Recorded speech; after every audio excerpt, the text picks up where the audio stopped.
What's going on? What's going on, Patriots? This your man Jay from Hood Politics checking in. And y'all know how we start each and every one of them off, sending our thoughts and prayers out to my man Gen X MAGA, to Texas, the Carolinas, New Mexico, that beautiful baby girl who lost her life at Hershey's Water Park, the family and friends of those who got caught up in that NYC mass shooting, and also the family and friends of those who got caught up in that truck driving accident, as well as the family and friends of our fallen officers in Georgia and Utah, and also the family and friends of the ones we're finna get into right now. As promised, man. As y'all can see, I had to redo this because I switched programs that I was using. As you can see from the last video I did, I switched to this back to my regular program, and I forgot to turn the microphone on. So I'm a little irritated about that because I just did this video. I actually did 2 videos that I'm finna have to redo all over again because my microphone wasn't on. So let's get into this, man. It's an update on that crash, that rollover crash that happened in NYC, man. And it's sad, yo. So we're gonna keep them and their families in our thoughts and prayers, Patriots. Let's get into Tour this. bus that crashed in New York this week. For some background, a tour bus traveling from Niagara Falls to New York City rolled over in New York on Friday, killing multiple people and injuring at least 24 others, according to Fox News. Officials giving an update on the situation moments ago. Let's get the latest from the National Transportation Safety Board. And thank you for your interest. I'm Tom Chapman. I'm a board member with the National Transportation Safety Board. I'm joined today by one of our lead investigators, Scott Parent. I want to begin by extending our most sincere condolences to those that were impacted by this tragedy. On behalf of all of us at NTSB, we offer our deepest sympathies and our most heartfelt condolences to the families, friends, and victims of those impacted by this tragedy. Indeed.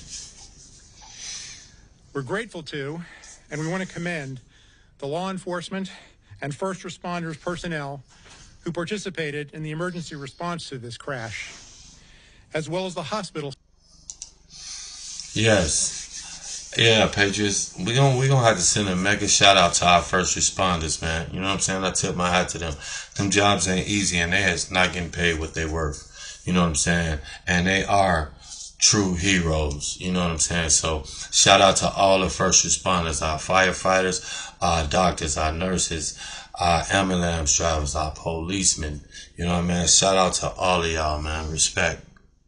Thank y'all for y'all services. Staff responsible for treating the injured. Yesterday, NTSB launched a team to investigate the Friday crash of a motor coach near Pembroke, New York. The crash resulted in both fatalities and serious injuries. Our investigation is a safety investigation. It is parallel to the law enforcement investigation, which is being conducted by the New York State Police. Here is what we know. At approximately 12:45 p.m. Eastern Daylight Time on Friday, August 22nd, a 2005 Van Hool motor coach operated by M&Y Tour of Staten Island, New York, was transporting 54 occupants, including the driver, a tour guide, and 52 passengers. I know I'm finna sound like a leftist right here, but PM is daylight, right? AM, 12 a.m., it would be dark. So 12 p.m., that means it's broad daylight. So I wonder why. Damn, what happened, man? This is crazy. The motor coach was traveling eastbound on the New York State Thruway, Interstate 90, near Pembroke in Genesee County, New York. In this vicinity, I-90 has a posted speed limit of 65 miles per hour.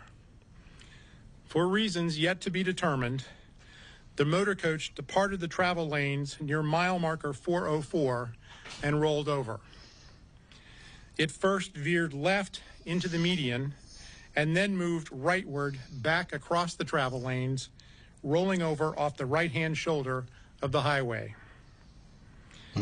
As a result of the crash, multiple occupants were ejected from the motor coach. It has been reported to us that 5 motor coach occupants were fatally injured. That's 5 that were fatally injured, according to the reports we have received. Numerous other occupants were injured, some very seriously. They were transported to area hospitals for treatment of various injuries. Highway. And I'm assuming they say this was a tour bus, so I'm assuming they was taking them up to Niagara Falls. That's just an assumption. If anybody else know, let me know in the comments. Safety investigators from NTSB began arriving yesterday afternoon, and most are now on site. This morning, I joined our investigators for a preliminary inspection of the crash site and also the bus wreckage. The NTSB team will be led by Steve Prouty, who is the investigator in charge.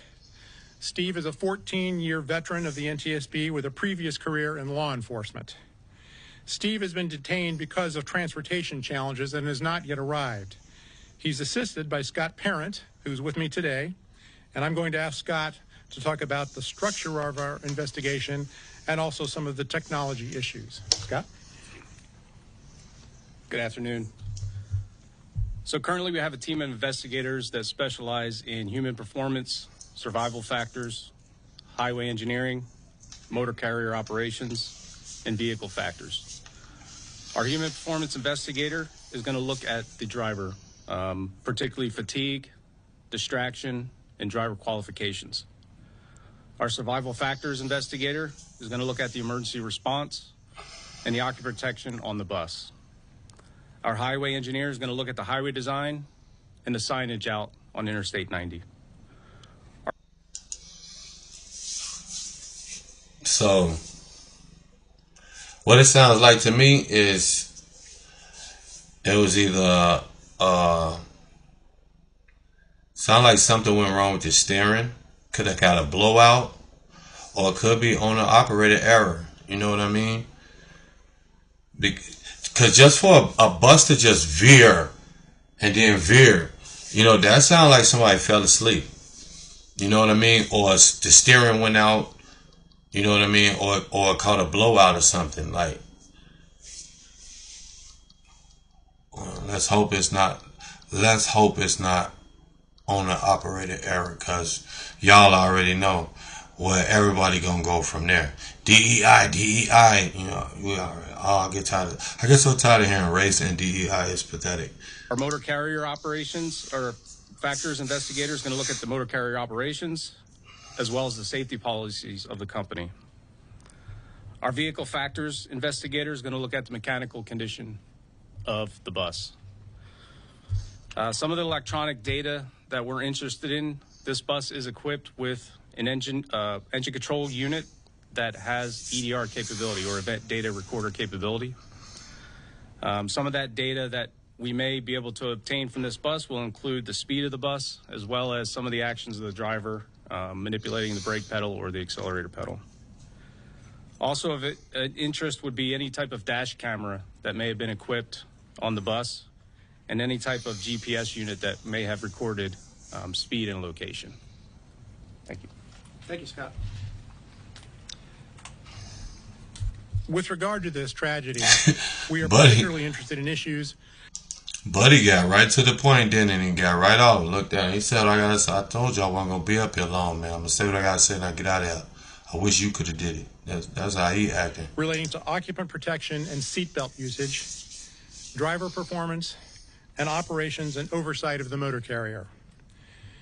In addition to our investigators, we have a specialist from our Office of Transportation Disaster Assistance on scene who will be working closely with the families and local agencies to provide support to those involved. Our investigative team will be on scene for 4 to 6 days, and a preliminary report is expected to be published in about 30 days. Final reports take between 12 and 24 months to complete.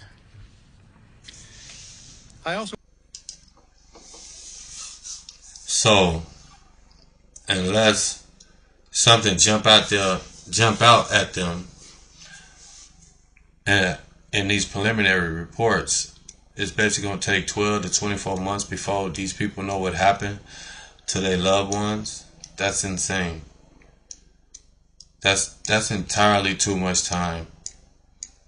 Or I don't know, but that just seems like entirely too much time. And I know if one of them was my loved ones, that would be way too much time for me to find out what happened. You know what I'm saying? I would be hounding their ass every day, 24/7. You know what I mean? But that seems like it's too long. You know what I'm saying? I don't think they ain't gonna say much more after this. You know what I mean? So, this is a sad thing that happened. We're gonna keep these people and their families in our prayers, man, and we're gonna pray that it don't take 12 to 24 months for these people can find out, you know, what happened to their loved ones, man. You know what I mean? This your boy Jay from Hood Politics checking in. Now I'm checking out. Shout out to my man Gen X Maga.